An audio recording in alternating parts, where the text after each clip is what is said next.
What's going on, everyone? I'm Britton Stepetic. Welcome back to Low-Key Legends. This episode is going to be a little bit different. This is the perfect episode for all you dirty dogs who just lack the tips. No fluff, all mic drop moments. This format gives you a little tasting of all the different interviews that have happened over the past month. See what you're interested in, get a feel for the types of guests, and eventually go back and explore the full episodes on your own time. I have personally chosen all of my favorite lessons from the past 4 interviews from this month. So sit back, relax, and I hope that you enjoy. Let's get into it.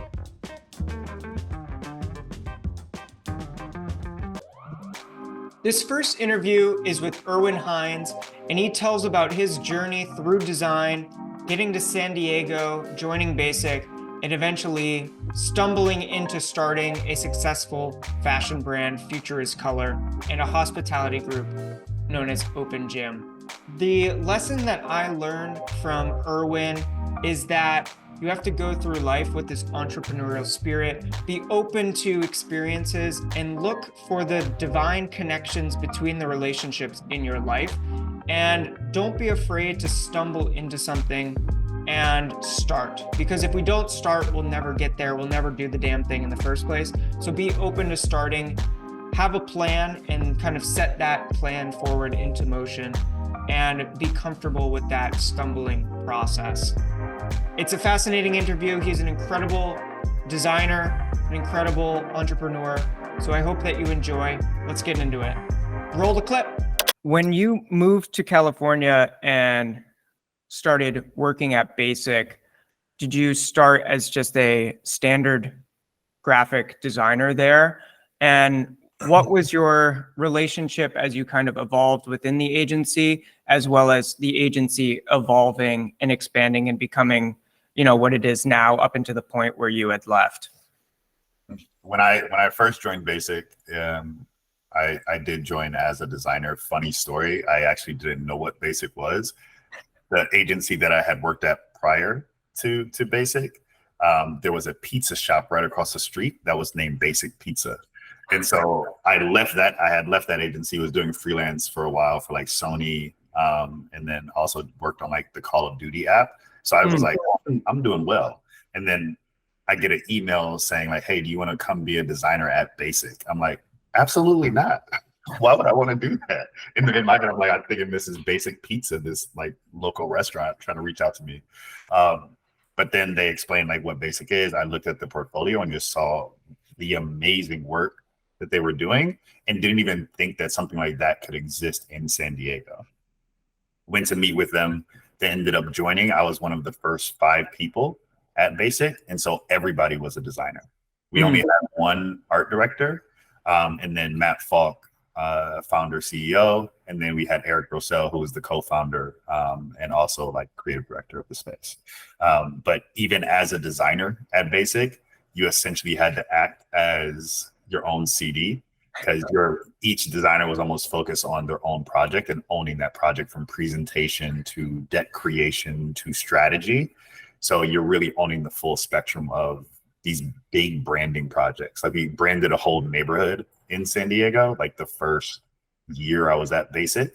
And it was like we had to do the research, the strategy, the naming of a neighborhood, the brand structure of the neighborhood. Like we had to do all of that. And then we also helped like pick what the next 15 years might look like from a structure standpoint in a build out, which then took me all the way back to like childhood with my parents.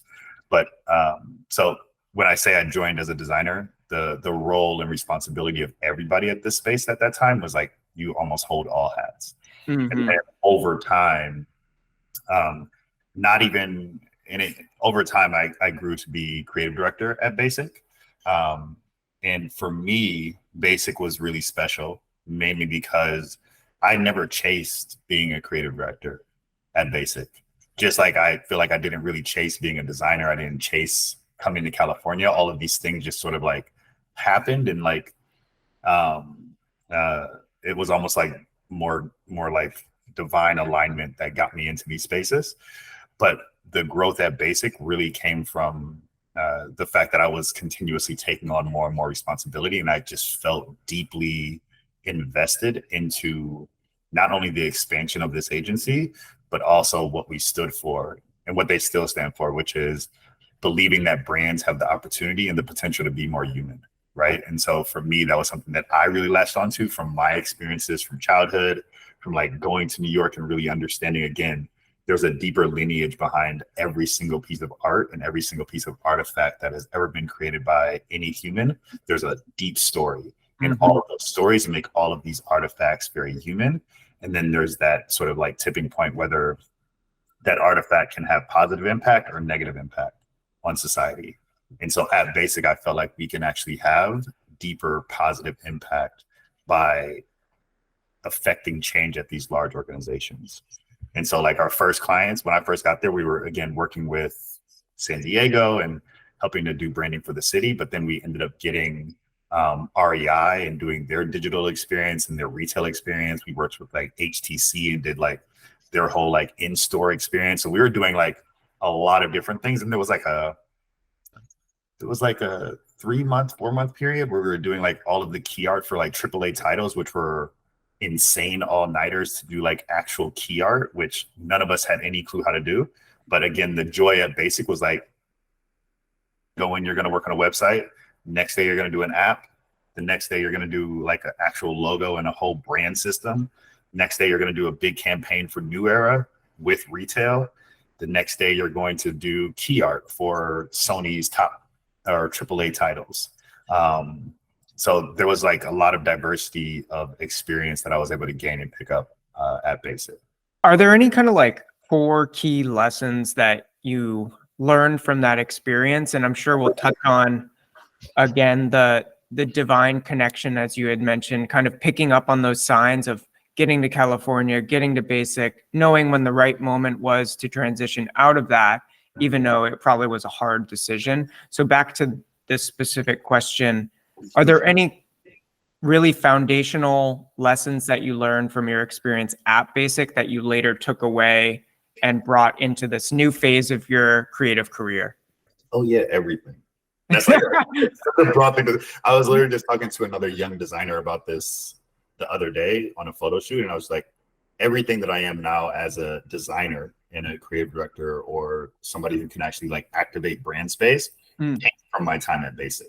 Because I think Basic helped hone my skill set. And like I was saying, since we did so many different things from key art to brand architecture, brand strategy, as a designer or creative director, you're presenting to clients, you're building decks.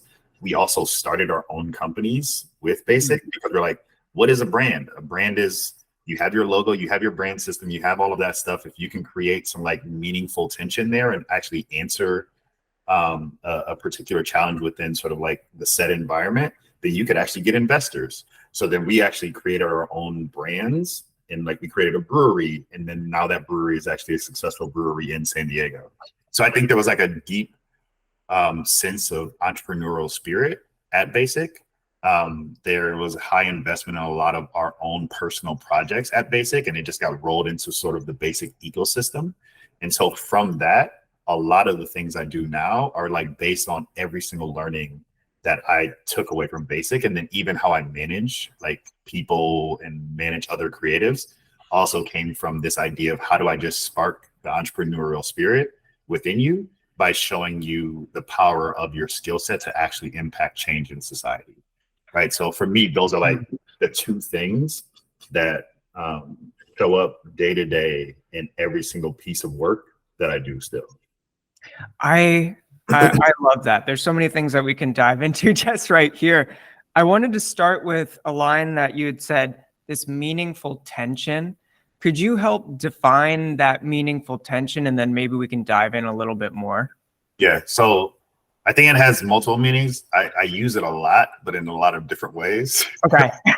So for me, meaningful tension on a like a one-to-one scale where you're like interacting with another person, the meaningful tension is actually having something that you don't agree on, but you're willing to sit there and actually have meaningful change based on that disagreement, and you come out as a better person, whether you still disagree or not, but now you're taking in another perspective. meaningful tension from like an advertising standpoint and campaign standpoint is like looking at the cultural tensions that exist within society, and then how is your brand or your organization uniquely slated or suited to actually answer the call of that tension, right? So I don't have any in mind, but that's like, to me, those are like the two pieces of meaningful tension on a macro scale and then a micro scale. And then for me, meaningful tension and sort of answering meaningful tension or utilizing meaningful tension still show up in all of the work I do right now. So even if it's like a dinner series that I'm running, the dinner series is focused on how do we actually create opportunities for meaningful tension. So you'll bring together 12 people, you have a topic that's super high level, but then you actually have people dig super deep into these like prying moments and prying topics. And so in that way, you're creating opportunity for meaningful tension and growth, right? Mm-hmm. So for me, meaningful tension in both ways and in both aspects, whether it's micro or macro, advertising scale or like one-on-one scale, is about creating opportunity for growth. To go off of that same point, and maybe it's a career tension that I had opportunities both with We Like Small. They were potentially going to hire me, but also with Basic as a potential hire for the Google team. And I wasn't able to lock down the job with We Like Small because they had some sort of effect that they weren't hiring anymore. And then I was about to move to New York to be with my now wife, and we were going to find a way to find an apartment together and start that part of our life and journey. So that went off the table as a career path, which led me to freelancing, which led me to create Rogue. And it's only looking back at these connection points that there was tension and I didn't know exactly what I was going to end up doing, but it helped define me and become a part of my story. And that tension helped lead me to become the man I am now. Yeah, I like that. Because even me sort of like leaving Basic, there was that moment where I had to like really sit and think like, what am I doing? Why would I leave? This is a great agency, great opportunity. And like, since I had been there for so long, there was so much opportunity to not have to like build from the ground up, but now I can actually help shape this larger organization. And it wasn't because I had learned everything I needed to learn, but there came a point, obviously with George Floyd, with everything that was happening in the world, where I had started to feel internal tension of me using my story and the knowledge that I had based on like the culture that I'm a part of to then help grow these like larger organizations where I wasn't seeing them investing back into the community. And so that tension is what led me to create the first t-shirt. And then that t-shirt ended up selling like 10,000, five to 10,000 like individual units in like a weekend. And so that arose like some actual internal tension of like, okay, do I stay at Basic? Do I leave and like really take everything I've ever learned at Basic and then pour it into myself at this given time? And so for me, that was like this deep internal tension that I started to feel. And that tension was building over time. And then it felt like it came to a head at that moment. And then the answer to that tension was me creating this shirt. And then that shirt leading to a pathway out, which is why I always say, like, when people are like, "Oh, was this a plan?" It definitely was not a plan to start a clothing brand at all. I've heard that art is sometimes defined as tension and release. Definitely with jazz, where there's a tension with the dissonance and the notes, and then there's this kind of relief when you hit like a chord or some sort of state where the band is really kind of flow and it feels like natural. And it seems like life can be that as well, and we can learn from that experience. I had this quote from an article.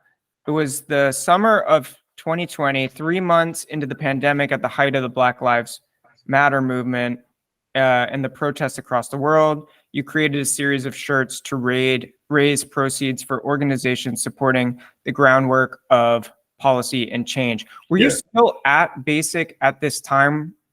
Yeah, I was at Basic most of 2020 still. So that's where it was like, I'm managing this now growing fashion company. And the reason I say that because I was like, this wasn't a thing that I wanted to do. I made the shirt initially, again, as a piece of art And because at Basic, I had started running that dinner series that I was just mentioning. Yeah. And that dinner series, in order to make it cooler than just the dinner series, I started making merchandise. And I was like really inspired by what was happening within streetwear, what Virgil Abloh was doing, and how it was giving more meaning to streetwear, and giving more meaning to space, and sort of like looking at that as a 360 experience where it's space, art, fashion, food, senses, everything. And so with that, t-shirts became a canvas for words. And for me, if I always say, like, if I could have painted, I would have painted something. If I was a good poet, I would have done poetry.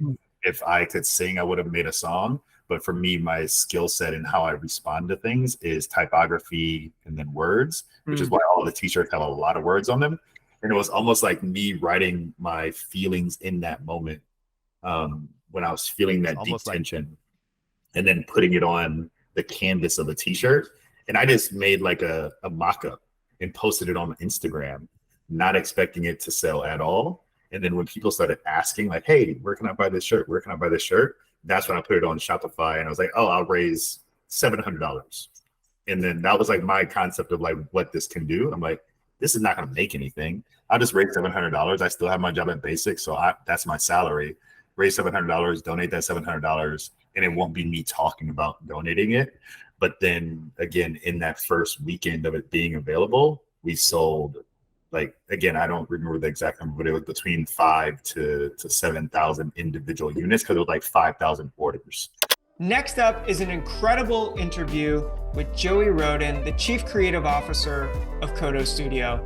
We dive in for almost 3 hours about all things life and branding, but we didn't get to branding until later on in the episode. So if you didn't make it there, this is your Branding 101 course. Enjoy the extreme positivity and all of the amazing references that Jowey drops, and all of the tidbits and knowledge about branding and what it takes to run a successful brand agency in 2024. So let's roll the clip. I have a quote from you here that the greatest brands aren't really brands, and what we can learn from them. So what I guess, like, what do you mean by this specific statement that you shared? We're not talking about branding at all. Yeah. Which is what I do all day or every day. Maybe that's why we haven't talked about it.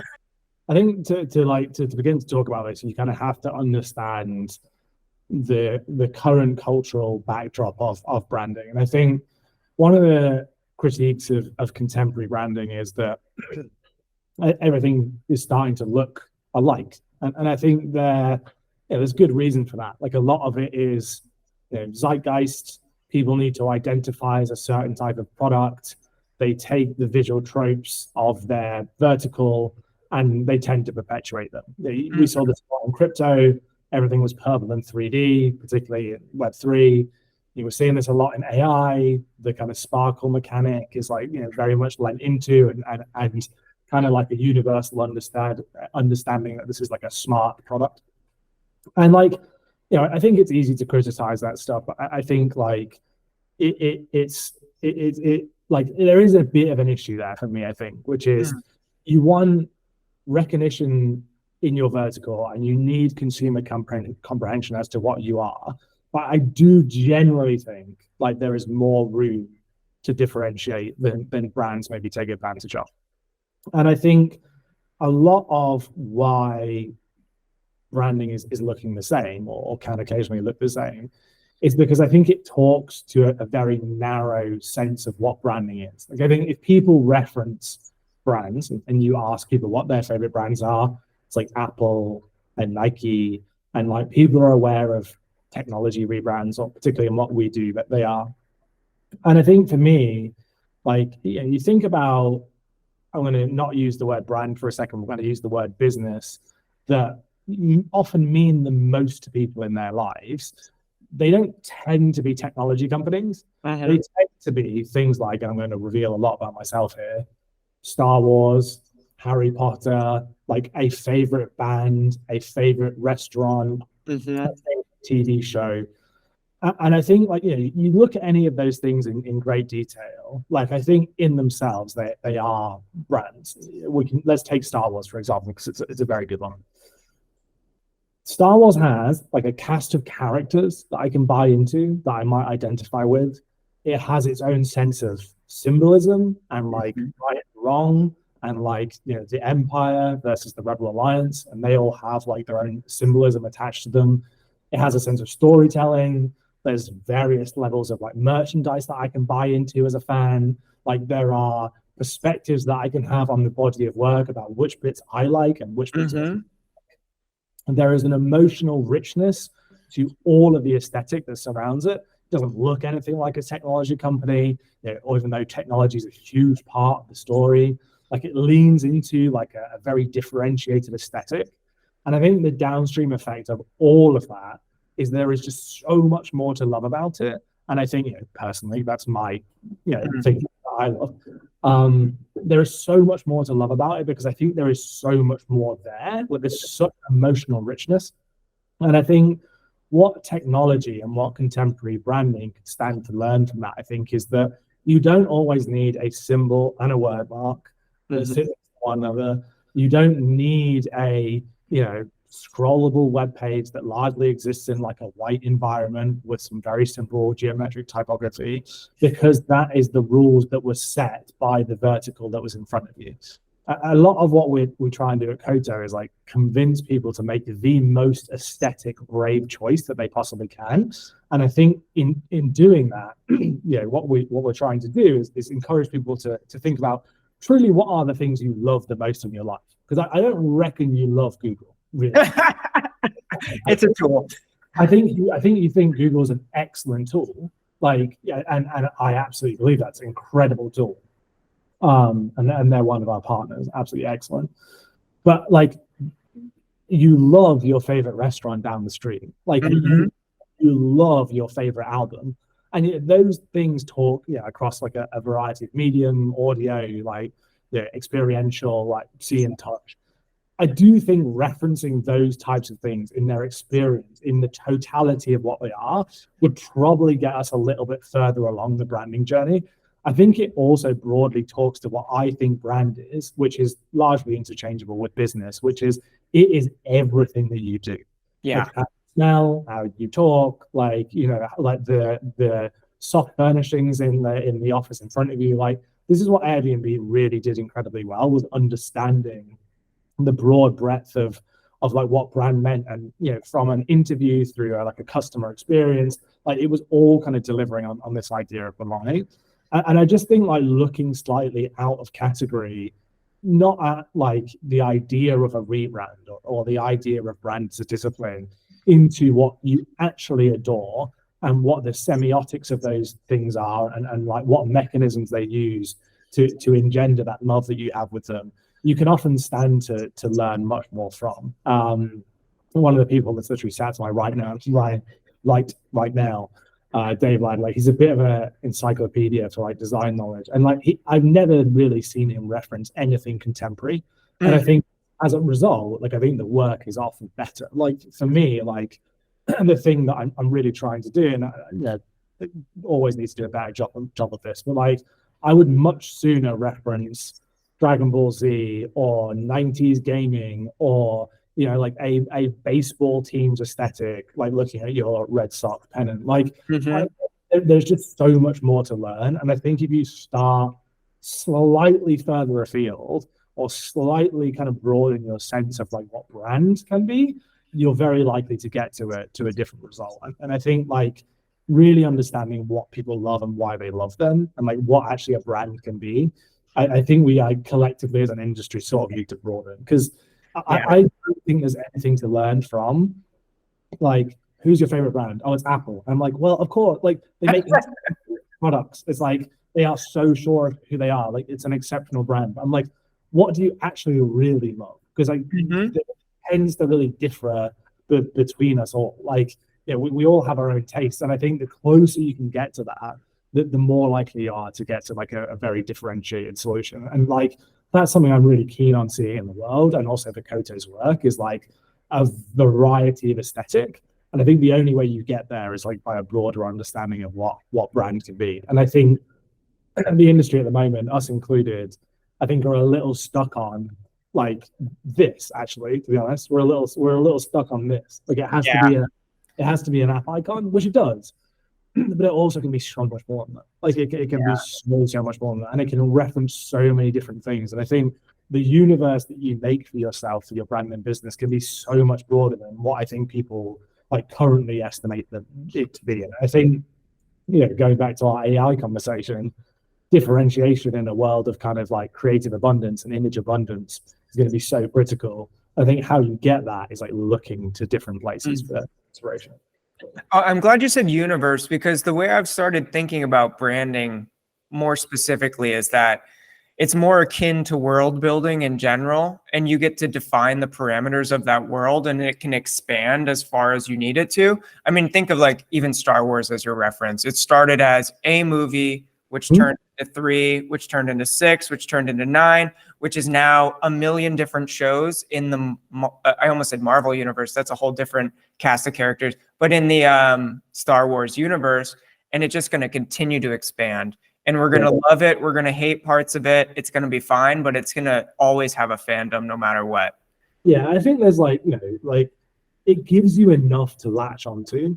Like there are more things to love and have relationships with. And I think, entertainment and media is very different from like tools and services. But I think this is a lot of what I love about gaming and a lot of kind of the work that we've been doing recently in the world of games is like, the attachment that you have to a cast of characters or a nostalgic experience that you had playing with a sibling or any of the above, like it just feels so emotionally rich. And I think if you don't necessarily have that subject matter, thinking about, exactly to your point, like brand building as world building more broadly and points of differentiation and giving people things to love, like I think is like such a good strategy. It's something I'd love to see more of as well. It's like things referencing like the world outside of technology to build something that feels like progressive and new. So in keeping it on the theme of branding, you had just said give people more to love. What are the aspects of individual businesses that you're working with? How do you think about their particular service, and then identify what are the core pieces that we need to make people love so that this product kind of stands out and feels differentiated? Largely what we try and do is get to the emotional truth of the thing, i.e. like our product like calculates your tax liability. Great, awesome. The downstream effect of that is though, like I no longer have to worry about my tax, or that is one less thing that I have to think about, and it gives me more ability to spend time with family or doing something that I love. That's a very simple one. But I think getting to the end emotional truth, like what is the result, rather than like the practicality of the tool and like rising that to the top of the communication stack and bringing that to life with an aesthetic, and then kind of demonstrating the how a little bit later on, I think is generally what we try and do. Like it goes back to kind of Golden Circle, Simon Sinek, like start with why. And I think we've kind of lost a little bit of that. I think like the storytelling and kind of the emotion as to like how this thing fits into your life and what the net benefit is, we could stand with starting with a little earlier. Like the promise of Google, I think, is like any information in the world that you would largely like to find, like we have. And what's the downstream effect of that is opportunities for learning, entertainment, like social engagement. And there's also practical tools and like things like communication and all this sort of stuff. And I think just like starting a little bit higher in like the emotional stack, like understanding how practically you fit into people's lives, but like emotionally, like what the result of doing that well is, like it is really worthwhile. Like, Elon, very divisive character, particularly today. But when he first started talking about Tesla, he was talking about like electric car revolution and like being able to kind of be net benefit to the world, and like really trying to, as a vision, like change the automotive like industry. At no point was that about like range limits for a car or like tire choice. And like I think, you know, maybe changed a little bit now. I think like because of that, like, you know, there was so much more to buy into. And like I think even now you see people buy a Tesla, it's often like a representation of who they are and their worldview and their belief, which is like progress and like, you know, I care about the planet, like something that early Prius did. And I think those things tend to be the most successful and permeate culture the hardest, because they talk to those kind of like world beliefs. Like I think Patagonia to a point like did this incredibly well, which was like wearing a Patagonia jacket said something about you before it kind of got co-opted by the fintech industry. But like I think there are like versions of that like have so much value that people could stand to do a little bit more. And I think what's tricky about that, and I think why it doesn't happen more, is because it's like really hard to stand for something. Like, I think it's hard to commit to go, this is our worldview, this is our belief, and this is who we're for. Koto, it's like absolutely being committed to optimism naturally excludes like a group of people. And it's like, I don't want to be exclusionary, but I also think being sure of who we are and what we want to do in the world is probably more overall net benefit. And I think that's something that like brands and businesses could stand to do more, is like understand what's at the top of your emotional stack.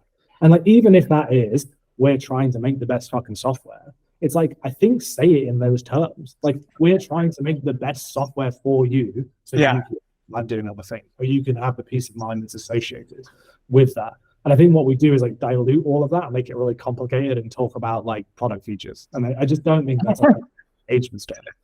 So it sounds like a lot of what you're referencing is like getting back to like the story and the mission, which you had mentioned Simon Sinek, and there was like kind of the boom and the revolution of like starting with why and like that mission and that vision, and kind of got diluted a little bit over the course of, I don't know, I guess a decade or more since that book came out. Are you primarily focusing on storytelling within the brands that you're working with at Koto and thinking about like their story arc and how to present the information? And the other aspect of that is you had just talked about like tapping into emotion. So how do story and emotion play together in terms of branding to make kind of like a triforce, if you will? Everything that we do, whether it's authored by our clients and partners or authored by us, has to have a strategic foundation. Like, there has to be a sense of what this product is and the value that it provides to the world. And I think what we would always try and do there is kind of bring a sense of aspiration to that story, whether, you know, if it didn't exist previously or we're just sharpening something that already exists, is trying to provide that aspiration. So a really good example, you know, we partnered with a company in France called Back Market, and they're essentially like a refurbished like tech platform, you know, ability to get you an iPhone at a lower price. And I think the way you could have told that story is exactly what I just said. Like, it's the ability to get you an iPhone at a lower price, and it's like of new quality. Awesome. Instead, like what we positioned the business around was like this idea of screw new, like much more attitudinal, like so much better for the planet. Like, stop engaging in new products. We have enough iPhones in the world. And I think that's like a really good example of like the fidelity and tone of the vision. Like, you could go, this is the product, or you could go, actually, here's a more emotional way to kind of articulate, you know, this product or service. And that's ultimately what we're always trying to do. I think the altitude of that vision is really important. It has to be somewhat true to the product. Like, I think when you get atmospheric and it's so far away from reality, like it's very clear that you're not close to reality and you're also telling a lie. So it's like, what is the most aspirational and most true version of the story that you can tell that's engaging and talks to, as we kind of just talked about, like a user case that people really want to engage in. And then the job of design, particularly at Koto, is whatever that emotion is, screw me, for example, bringing that all to life visually. So how does that feel? Like, is that a bit of an aggressor? Does it take the kind of mode of protest? Like, does it intentionally look very different from the category? How does it show that there's technological rigor, but also make sure there's like that emotional quality to all of it? But that's the kind of job of design. And I think, like, one thing I do kind of want for all of Koto work, and I think something we actually try and do as much as possible, is as much as we're not trying to produce a style, like I do want it to be net emotive. Like it should like garner a reaction. And I think, in thinking about how typography, color, art direction, illustration, words, language together in totality can evoke an emotion, that should kind of be the end use case. And like that's what I think the role of designers, particularly at Koto, is like bring reality to the emotion. Like, you and me can talk at length about optimism, and I think like we all have our own perception of what optimism is. Drawing that down on a piece of paper is a hard task. And I think the closest that you get to it, the more likely you are to set that brand, business, product up for success. Like, really good example, we partnered with a company called Meaty, and they are essentially like a mycelium, like mushroom-like substance, root structure, protein source, which like in simple terms, like sounds a little gross, and they would kind of admit to that. And I think you could tell that story one of two ways, which is this is the healthiest, like non-meat protein source you can possibly eat, and it's 100% made from like mycelium. Instead, we kind of went on this journey with a strategic partner called Founder to arrive at this idea of good energy, and like it makes you feel good, it's good for the planet. The job visually then became bringing that to life, and like you could do one of two things, which is draw a really technical mycelium root structure, probably not the most appetizing thing in the world, or lean into that energy of like, this is good for you and good for the planet. And that's what we did. And as a result, like the logo is like this beautiful sun that kind of resembles like a bit of like a root structure. The entire tone of it is like very retro, super future, very bright, orange, yellow, all of the above. And I think, like no job is perfect, but I think what that is doing a good job of is shortcutting to the emotion of the product and shortcutting to the feeling that you'll associate with eating it. And I think like that is ultimately the task of the part beyond the storytelling, is how do you narrow the disparity between like the kind of internal reality and like the consumer understanding of what the thing is. That's beautiful, because it really is simplifying it for the audience in a way that's visually captivating, but taps into the emotional side of things. And I think the other thing is that we can do all this work up front to kind of jumpstart that process, but it's ultimately up to the business to live that out in what they do every day. Is there something that you do, whether it's like working with them as a partner to refine their messaging, or working with their C-suite team so that they are living out this kind of messaging each and every day and putting that forward? That level of advocacy from anyone in the business kind of starts quite early in the process. So what we like to do when we're authoring these projects is expose as many people as possible to the work, whether it's a product team, a marketing team, a C-suite, because I think the more advocates that you have of the work, the more likely it is to be incredibly successful. The more likely it is that knowledge will be retained in the business. The more likely it is that any of those people can go out to the world and perpetuate the idea that you've kind of arrived at together of what the brand is. So I think that's kind of the first bit, which is it kind of starts on day one. You need as many advocates as possible of what that brand is that you've authored together. And then beyond that, what we'll tend to do like practically is like training, like at the end of a project, go in and really talk to a team about what the brand is and how it works.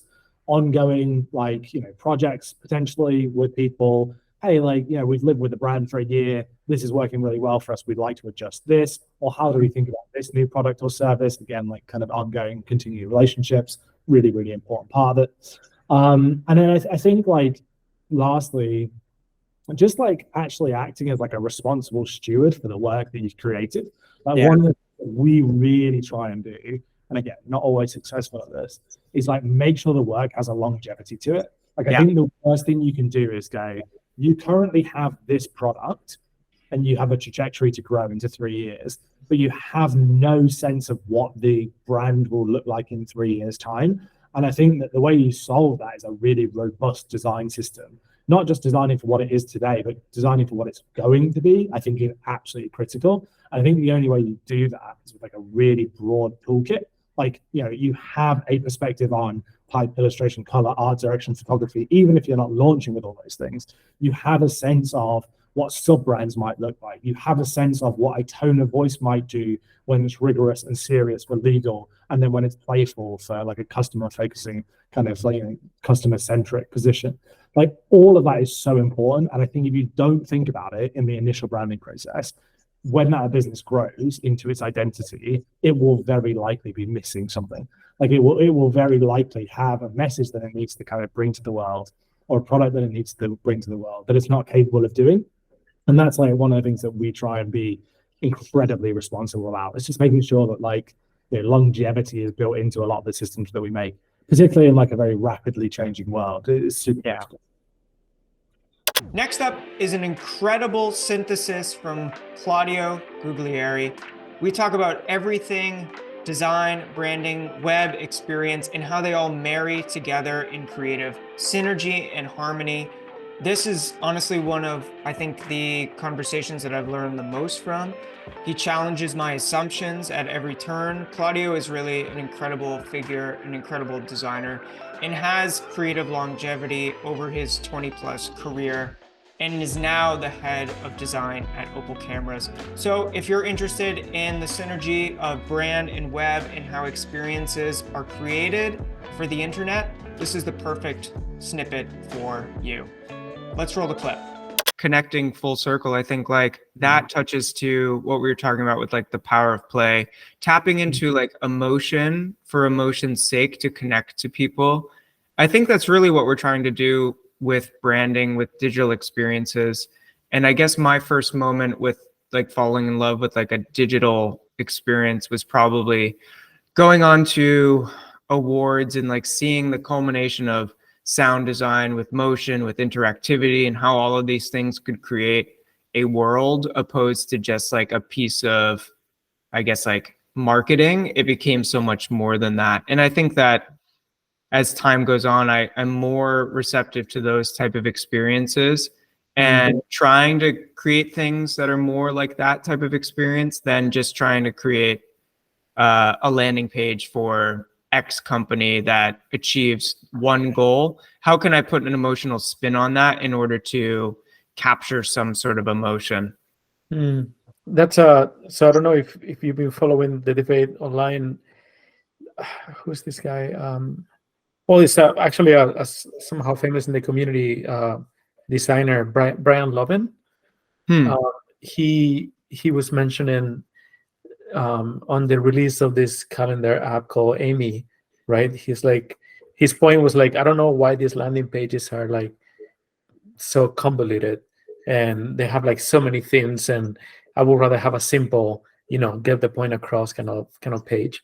And I was thinking about that. It's like, well, yeah, it really depends. I don't think we can disregard the power of the web to just be telegraphic and newspaper, like maybe the perfect experience maybe there's no such thing as a perfect experience, right? Everything is how you feel at the time. Like sometimes I feel like watching a 3-hour movie. Sometimes I feel like watching a 5-minute short. And the web doesn't know. But yeah, it's, as you said, it's interactive. You have multimedia, you have editorial, you have all the ingredients to make a great experience. But maybe what it fails to understand is your context, right? Like somebody goes like, "Oh, I want to see this calendar app." Oh my God, now I have to scroll through all these like animations, right? Or you could be, "Oh, I want to see this calendar app. Whoa, look at this. I totally get the product now. This is what they're trying to do. And this website just communicated it perfectly." I don't know the answer, but I feel like this, you always have to make an assumption, right? Like, what kind of experience do I think is right for this product? Maybe we should ask. It's like, you want to watch a video? You want to read this short email, or do you want to get into a whole story? That's so funny. That's probably, maybe that's the future, is like, what mood are you in? We can give you information in any form. Yeah. What kind of internet do you want to experience? Are you in for the story, or just, give me 3 value props and a download link, That's so true. And I guess like one is kind of determined by the studio, the agency, the internal team. And also kind of the founder as well. So, I mean, a founder or a marketing team will come to an agency or a freelancer, insert group here, and you're kind of working in tandem as a culmination, as a partnership to create something that you believe is the best product experience brand for the audience. So, I mean, it may be even determined by the audience. If the audience is all like get shit done people who are trying to optimize time, maybe the site experience should be like a simple landing page with kind of like a more editorial or content driven style. And then if it's for a different audience or a different founder, they may want to kind of communicate in a different way. I think that's where like these things can kind of cross into different paths. I think like there's no right or wrong answer. It really is. It's like, what do you think is cool? And then also, what do you think is effective? And is there a balance between the two? Yeah, I'm in the arduous process of redoing my portfolio now, and which is I think everybody can relate to. And I'm going through that mental journey. Well, first of all, like I haven't updated my portfolio in like a year, and like I did it in ReadyMag, which is a great platform. I've been using it for like 7 years, but now I was like, I just wanted to try new things. So it's almost an excuse for me to also learn more Framer. And yeah, like the mental journey I go through every night when I go into it, I'm like, what am I doing here? Who is this for? Is this for me? Is this for people to, to like see the work and enjoy it? Or is it for recruiters? Am I looking for a job? Is that why am I doing it? It's not the case, but I'm landing in like, I think it's just for me. And, if you happen to come to this website and you and I have some sort of like connection and you can see that, then you might enjoy it. But if you come to this website waiting for, download resume and please hire me, which again is not the case, then we're not going to connect. Yeah.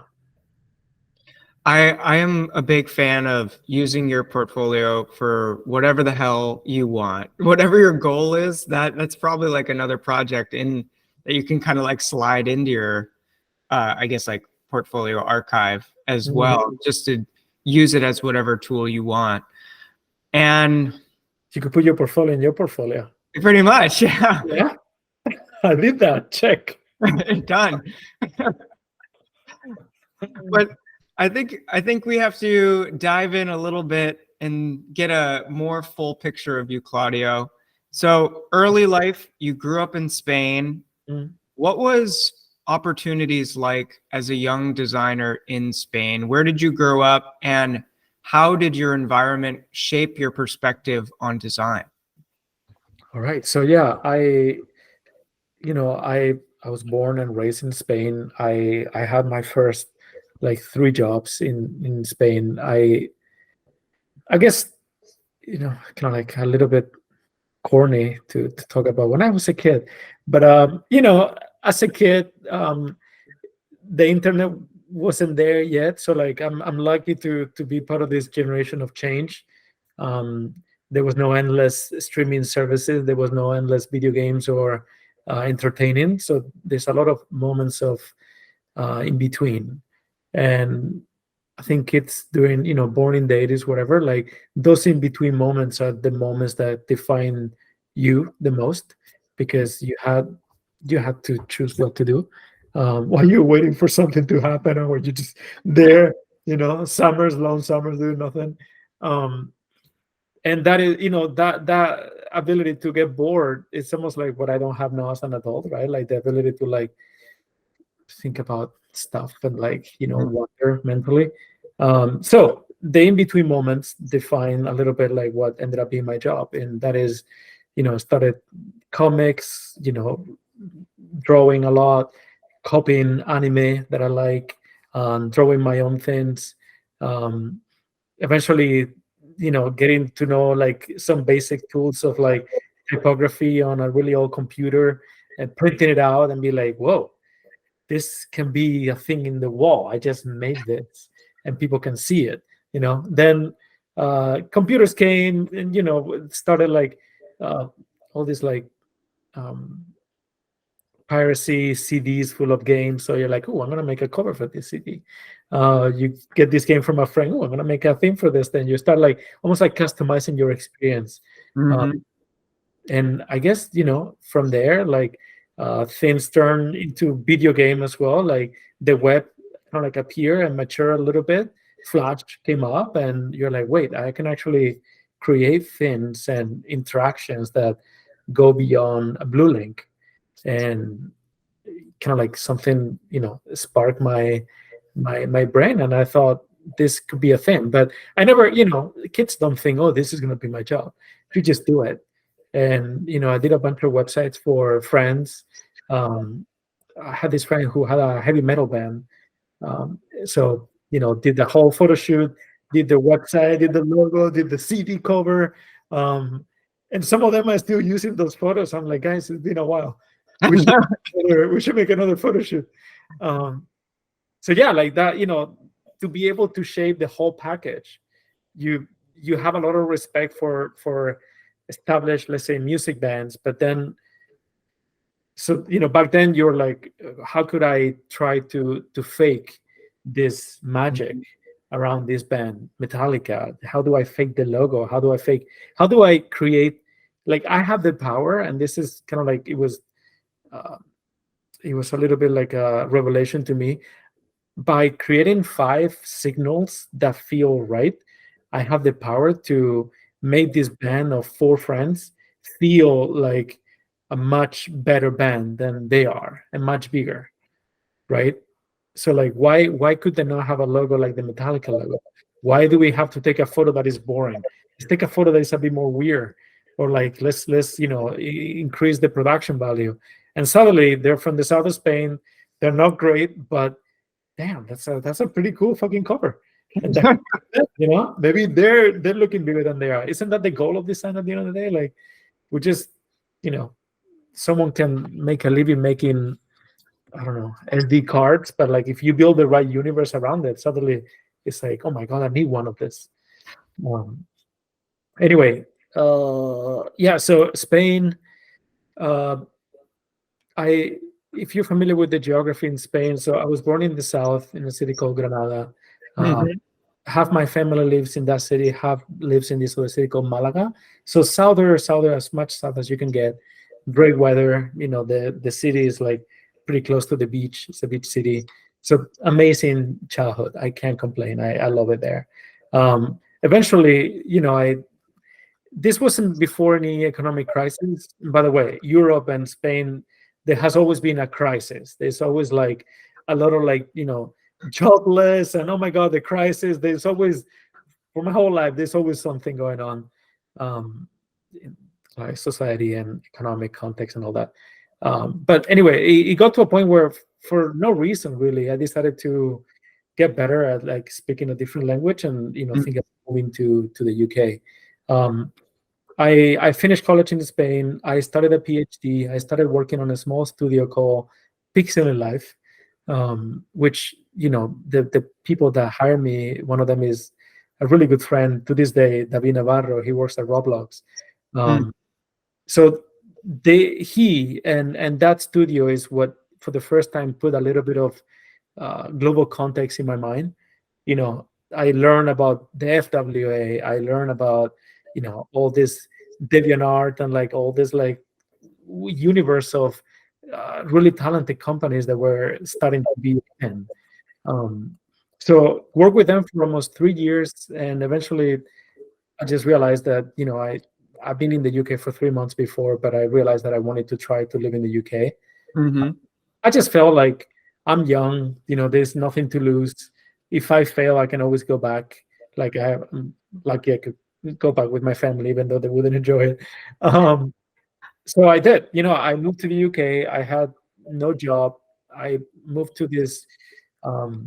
I rented a room in a family's house, and for a month I worked on my portfolio and paper vision, this thing, the move. It was great.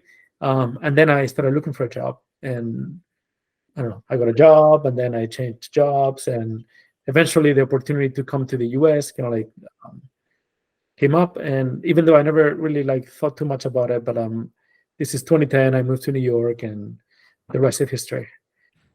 Yeah, sorry. What was the question again? I think we got it. I think we talked about kind of just growing up in Spain and kind of you kind of foresaw the future and kind of landing in America, and we can go through the rest of those opportunities, but you just had the inkling to get out of Spain and kind of progress your career in that fashion. Yeah, that's exactly it. Like it's funny how I just saw it. There was no, I remember telling my parents, and they were like, "Are you sure?" They were like, "Whoa, like we never push you or ask you to do any of this." But I was like, "Yeah, it's gonna be great." I knew it was gonna be great. It's a weird thing. Yeah. Creative optimism. I think it's a superpower in itself. And I think like it sounds like you had it based on like just going full circle back to your friend's band, understanding the power of design to leverage your creative execution in order to level them up, in order to seem like a higher class tier of band when they might have just been hanging out in Malaga or wherever they were playing shows at the time. Right? I mean, what do you think? Like, to me, there's, if we're lucky as designers, right? You start like with clients that send you a logo and it's like a Word doc. And you're like, I ask you for the logo, and now you have this Word doc, and I'm like, oh my God. And you're like, I know what the job is. The job is to make you legit, to make you look and feel legit. And eventually you can download their logo because they're like well-known companies, but the job is still that one. How do I use the power of design to give you 5-7 signals that make people feel like, oh, they're so friendly, or this seems like a great service? That's definitely always the job. And I feel like at Rogue, we still get clients that are either startups or companies that just need to radically transform their image. So I'm always thinking about that. I often will just completely ignore a client's logo, or just subtly or not so subtly tell them no, this needs to change. You don't even need this logo. Just let us just transform your digital kind of brand, and then we can just backtrack to whatever that iconography or symbol is. But you just need to show up online and look professional and translate some series of emotions to your customers so they get it. And I to your point, when it's a young company, I think we all have baggage, right? Like you have emotional baggage, you have relationship baggage, you have family or whatever. But brands have baggage too. And a young brand, listen, if you're working with Apple, please don't disregard the history of Nike. Of course, we're not going to start from scratch here. But when it's a young brand, sometimes you have to be well, let's not get bogged down by this short baggage that you have, if that's stopping you from achieving more. Yeah. Exactly. Let's summarize. We can probably do this in a very short period, but let's summarize your agency / career trajectory up until now. We had mentioned in your bio kind of going through Fantasy and Be Real and all of these different agencies, but what was that experience like going through those really big name digital agencies? And I think more importantly, what are the core lessons that you took away, and what did you learn from your experience there? All right. I feel like I should almost write them down, but I'll start from the beginning. Stop me at any time because it might I don't get it. I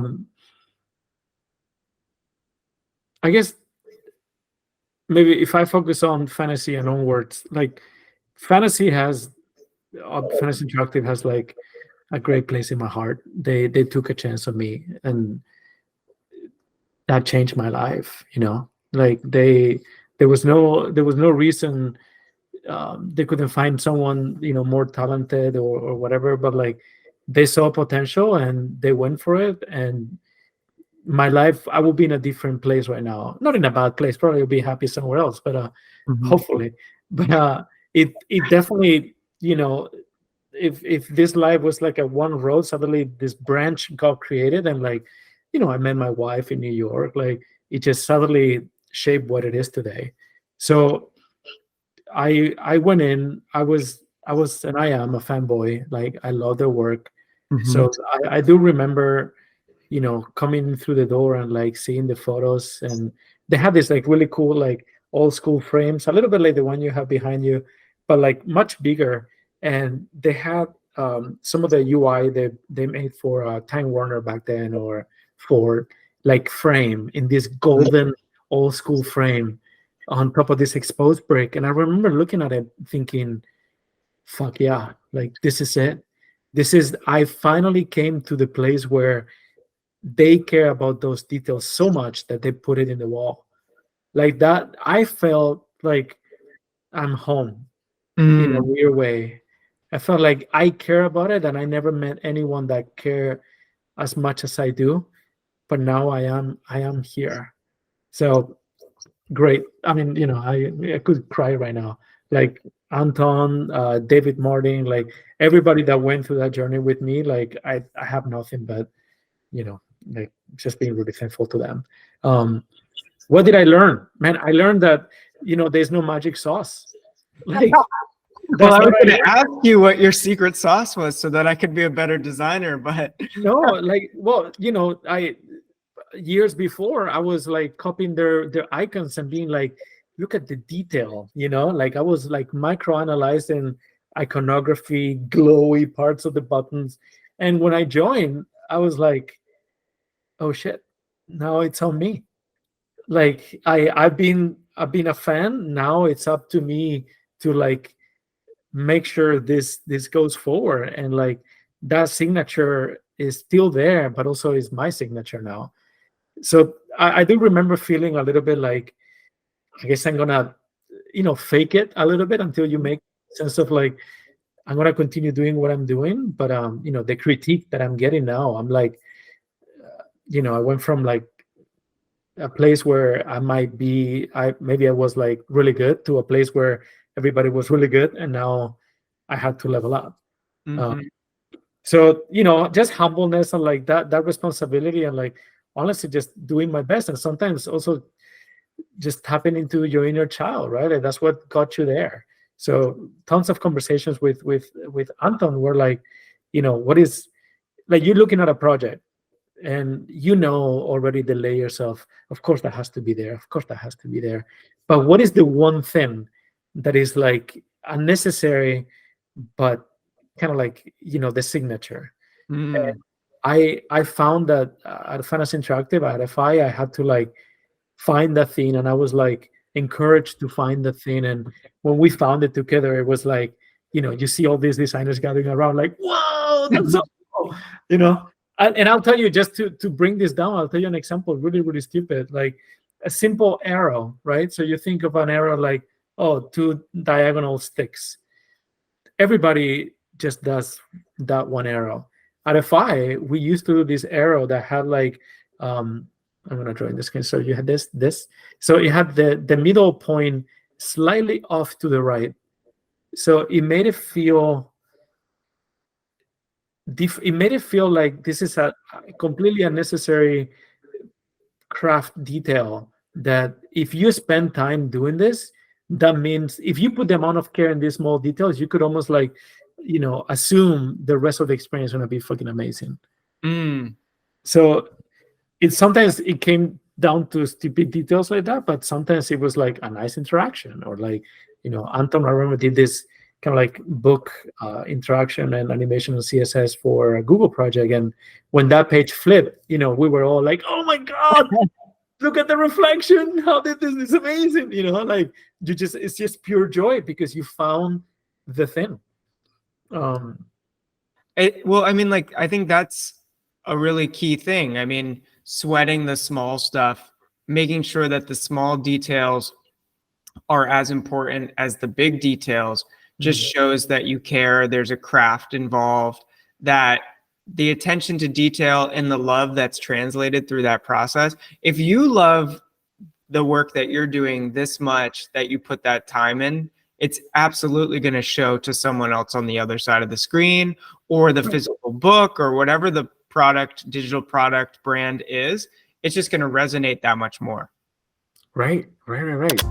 Our last clip is with the partners and founders of Milkshake Studio. And no, it's not the song that you're thinking about. Alex and Simon dive into their pricing strategy, sprint-based pricing, and give really helpful and accessible tips and tricks of how you can take away this pricing strategy and build it into your own business practice. It's full of fun. They're great guys, and I think that you'll really enjoy this clip. So without further ado, let's roll it. I wish we said no more when we were younger. More studios when they're young, like you should definitely turn down work that you don't think is gonna fit. There's obviously a time and place for being, needing money and runway, but sometimes you're just gonna end up costing yourself more money and a headache, and it's gonna be a bad project. That's true, yeah. You don't want to get into a situation where you just, every time you're checking your email, you just feel your stomach drop, or it's like you get like, depressed about it, because you got into this for hopefully the joy and not just the money. And that's something that I always look for within a client relationship, to make sure if it's good, that they have some explanation of why they do what they do besides just profit. If it is like a true mission, it doesn't have to be like crazy or anything, but you should have some sort of guideline or driving force that is beyond just profit. And also on that, we also want to make sure that the client is invested in a specific product, or they're doing this for a reason. Yeah. Is it just because the higher ups want it and there's no real like strategic or purpose behind it? And that makes a big difference too, because if there's not a lot of investment on their side, feedback will be sporadic or not good, or there will just be a lot less of a conceptual backing to everything, and the relationship can just fall apart, or just become, I guess, less equitable and productive. And that's always hard to tell right off the bat, but that's always a question we ask in some of our intro meetings is, why are you coming? It is an important question. I feel like I've refined my pre-client questionnaire down as far as I can. So it's like scope, budget, how'd you hear about us? Why? What do you like about our work specifically? And then like, who else are you talking to about this project? I feel like it's mainly those couple of questions, and that gives me you send that prior to meeting with them for the first time? You send like a pre-meeting question? Oh, interesting. Yeah, it's the first email I'll send to them. So it's like, hey, we're reaching out about this project, and then I'll send those questions like, before we get on a call, it'd be really, really great to get this context so that we can go into this meeting with like a better understanding. And so I'll just shoot those off as like a quick email. And certain people are like, we don't know our budget. And it's like, that's cool. Like generally, like it could fall like within this budget range, but that's also like working off a complete assumption. Just so it could be way more or it could be less. I don't know. So it gives them a perspective, but it also gives me a perspective if they have like $100, and like that's fine. Like that's. But it also, just sending them that homework, even though it's not true homework, is like getting their taste of how much do they care about this? Are they going to give you like a 2-second answer and just send it back, or are they going to truly fill it out and show you that they're interested and that they've done due diligence? So it's a vetting process right there in itself. Yeah, I think it does help just for context awareness and getting everyone on the same page, and then from there, I mean, it's like usually they have a reason they're reaching out, whether it's to Milkshake or to Rogue for specific reasons. They've seen the work, so it's like they're usually past that part of the process. It's like they've seen the work, they know it's good, so they want to understand you, they want to understand the timeline, the process, the budget, and all those other details. So it really is just kind of just being yourself and allowing your, I guess, truth to shine in that regard, and seeing if it's a good fit. And that's really your only that's pretty much your biggest differentiator nowadays, since there are a lot of studios that do work on a lot of the same processes and deliverables as the personality or the way of working and the team behind it. and all of that, and it is essential. And that's why those early calls are so important, to express who you are and how you work and what they can expect. Oh yeah. Also crack a few jokes, see if they laugh, understand their humor. Yeah, who's they're your gonna dad joke partner? I think Alex is pretty good at dad jokes, or just jokes in general. So Oh, okay. we'll have some calls, and you can judge if they don't get it, or they're like not into that, like, well, I don't know if this is gonna be the right fit here. You're too serious off the bat. Exactly. If you can't crack a smile, damn. Yeah. Then I'll go work in accounting if that's the case. Design has to be fun. I think there's a level of like the creativity to our job, and I think that should also be not just in the design work, but how you interact and work with people. How many people are you up to now in your kind of 9-year journey here? So at the moment we're 6. We I think the biggest we've ever been was 8 full-time.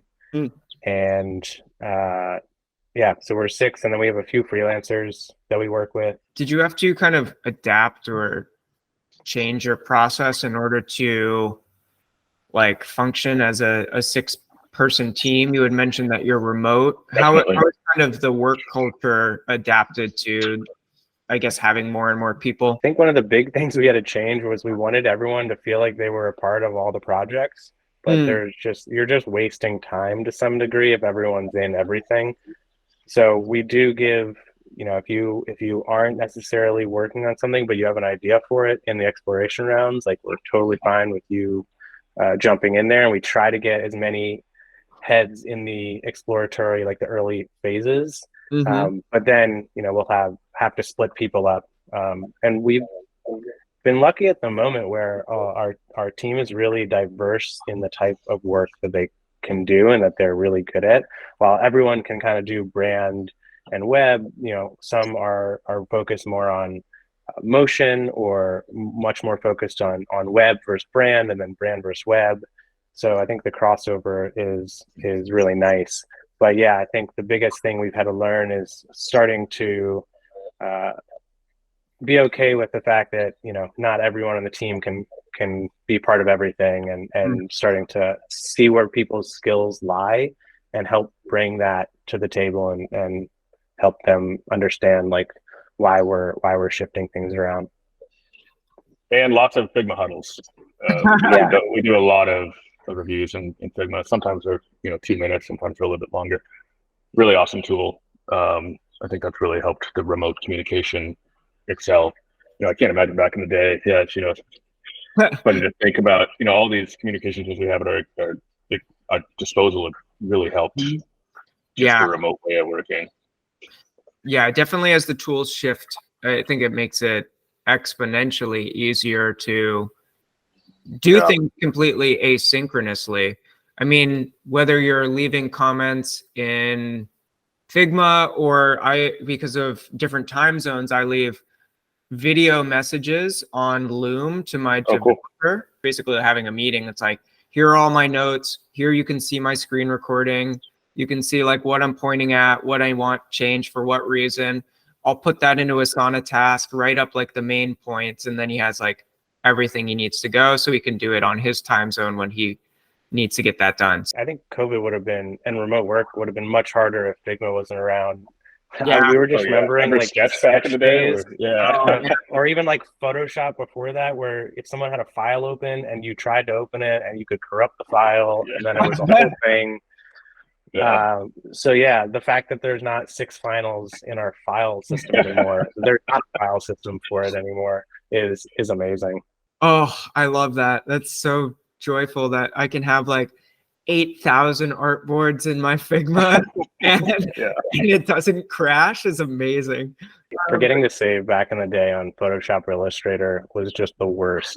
I still do it. I hit Command S like every 2 seconds. I cannot untrain my brain. There you go. It's like Figma will yell at me. It's like, this You auto, hit the bottom toast. stop it. It's like, no, I can't not do it. I'm sorry.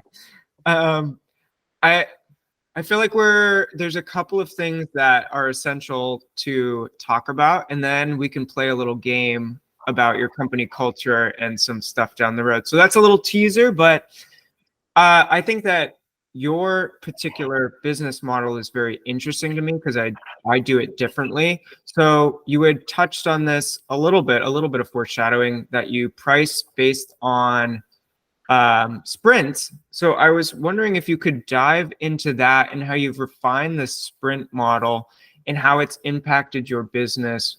Business models have been changing a lot. We're now in like this era of like, I guess like the subscription design model, and not everyone is just pricing based on the project. Not everyone's pricing based on hours. So I think it's interesting, and it really does have a ton of flexibility for designers to kind of learn and take away all of these unique personalized business models. So I'd love to hear about that. We've tried them all. We've done fixed pricing, we've done hourly. Sprints came out of this idea of separating time and money to some ambiguous amount of time. So it's not like an hour.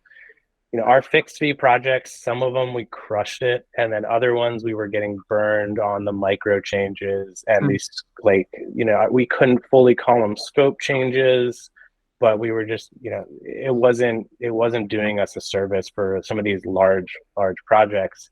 And then the hourly just felt like they want you to work faster, and then, you know, it's very much tied to like how many hours am I doing this? It's less creative, you have less freedom. So we found this middle gap of the ambiguous sprint, which obviously if you're in the tech world is back from Google and like is very well defined. For us, it is a cadence of we meet with you once a week, we present work every week, or we talk with you every week, and it's part of the idea that it's like very transparent, it's very collaborative. We want this project to keep moving forward, and in that week we are going to charge you for that sprint.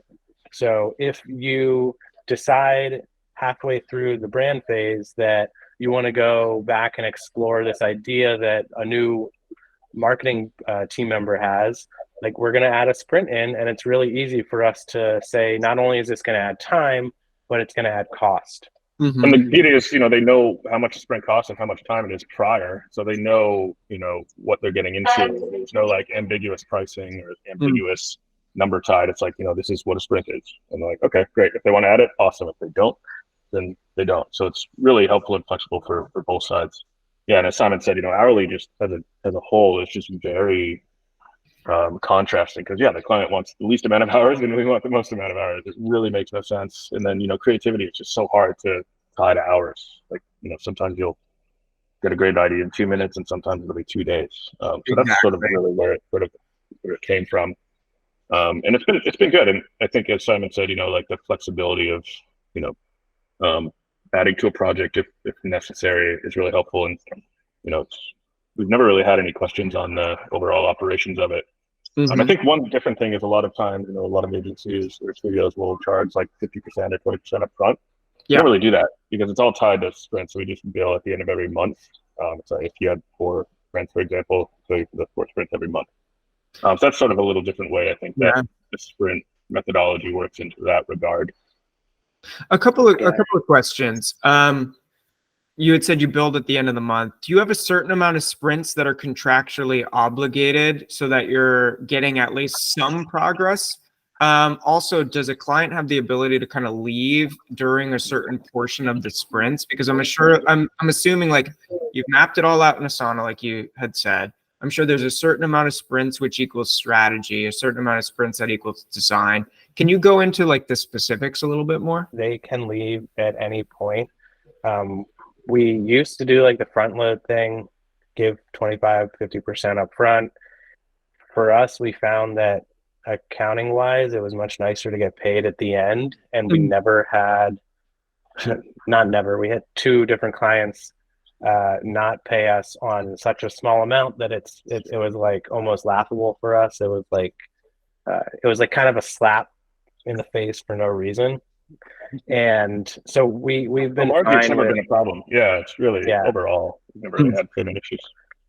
But we've been fine with billing at the end and making it more comfortable for them. And the idea that like any work we do, if you want to leave after 6 sprints, cool, you're going to be paying us for the 6 sprints no matter what. It's in our contract. But we haven't had an issue, with anyone diving out. And for us, I think it's actually just because we meet every week and we are showing something or moving the ball forward. The first couple of phases, a lot of clients like, because there are deliverables within the first week. And the strategy phase, the first deliverables are really just understanding the client and getting as much from them. But the fact that you're helping, and this is that consultation consulting world where you're like regurgitating what they're saying, but in a nicer, more refined way. Mm-hmm.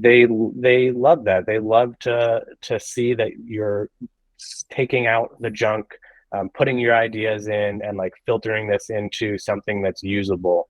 So that first strategy phase is really getting them to get excited, and then everyone loves design. The first round of exploration is like they're like just like breathing with excitement, just being like, this is going to be awesome, because you've done all this work that they trust in that first strategy phase. And then it's like it's easy to get them to be on for the rest. That's pretty essential, the having deliverables early.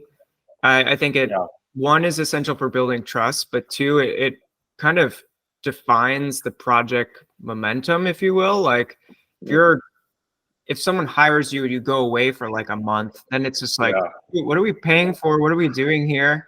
It's like, you got to meet, you got to like figure things out together. They have 50% of the keys. You have 50% of the keys. You're coming together and like making this truly collaboratively. So I think I really like how you're kind of doing that. And I'm assuming that every sprint costs the same. It's not like strategy sprint versus like design sprint. No, it is different. Our strategy sprints are different than our brand design, which is different than our web design, which is different from engineering. So we price them kind of what we think is our skill set, but we do it differently because we think that there's a different skill set requirement for each of those. Not to say that one is more valuable than the other, but we're not going to charge our engineering prices for the strategy, just because we think our engineering is much better and a bigger piece than that first strategy. And really, we found that splitting the sprints into different pricing actually helps us with the overall pricing of the project, because essentially you need to do more work in some phases, and it kind of adjusts accordingly for them to see that they know that there's going to be more work in those later sprints than in the early ones. More man hours essentially, or person hours.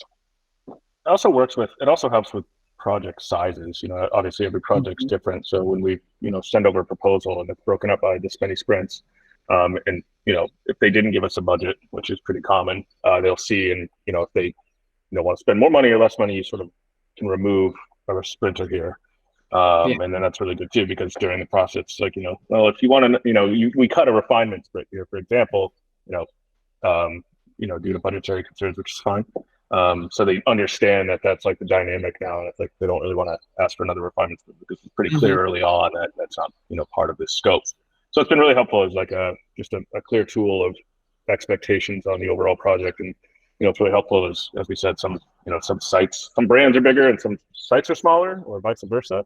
You can sort of build the project based on how many sprints to sort of get to a really good budget and time range for clients.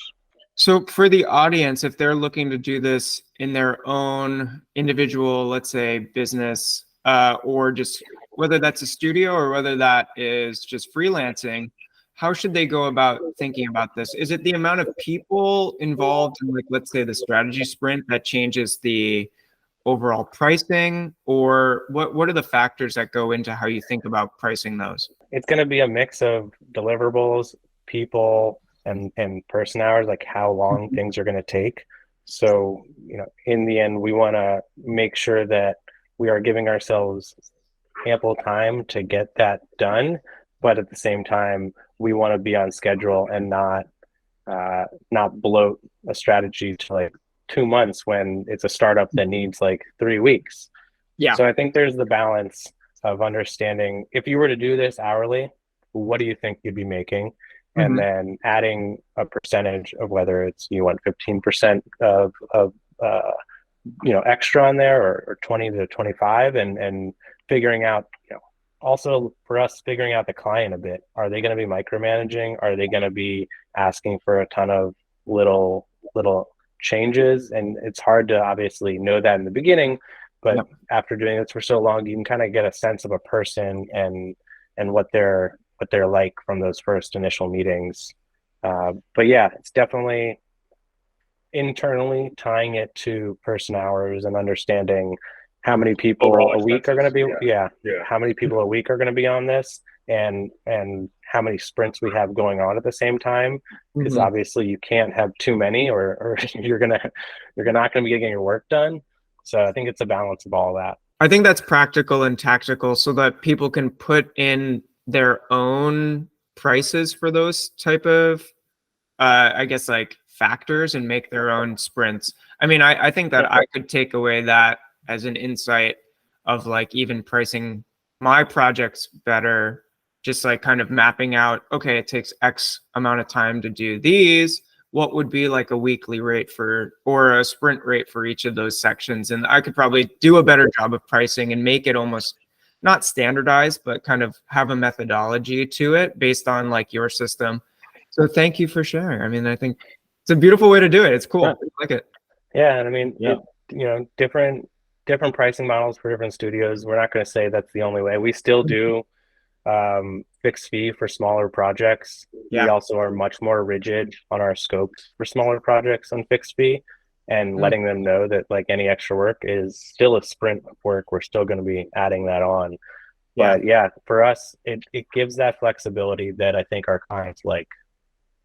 Thank you so much for watching and listening. I hope that you enjoyed this format. If you did, we'll end up doing a few more down the road and give you these helpful and insightful recaps so that you can get a buffet tasting of all sorts of different interviews over the past months of Low-Key Legends. Thank you again for watching and listening, and I'll see you next time. Let's make the world a better and more creative place together. Cheers.